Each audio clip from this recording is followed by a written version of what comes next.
যখন প্রথম প্রথম রিলেশন শুরু হয় তখন দেখবেন এতটা কেয়ারিং করা হয় ঠিক এইভাবে।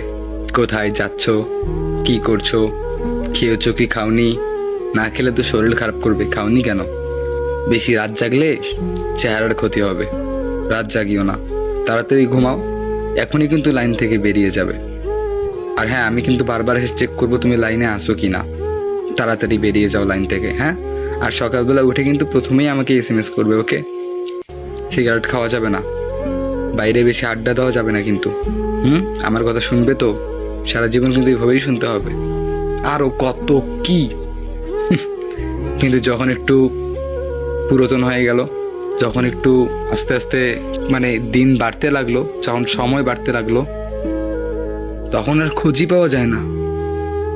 ফোন দিলে ব্যস্ত, ওয়েটিং, মিটিংয়ে আছি, প্রাইভেট আছে, আজকে আম্মু বাসা থেকে বের হতে দিচ্ছে না, আজকে আমার হাত থেকে ফোন কেড়ে নিয়েছে, কতই না অভিযোগ, কতই না কৈফত।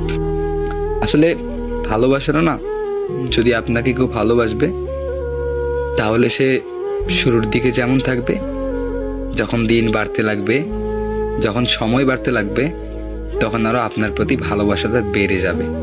তখন সে এরকম কোনো অজুহাত দেখাবে না, বলবে না এখন ব্যস্ত আছি, বলবে না আজকে এই ঝামেলা, আজকে ওই ঝামেলা, না, সমস্যা হতেই পারে, সেই জন্য প্রতিনিয়ত না।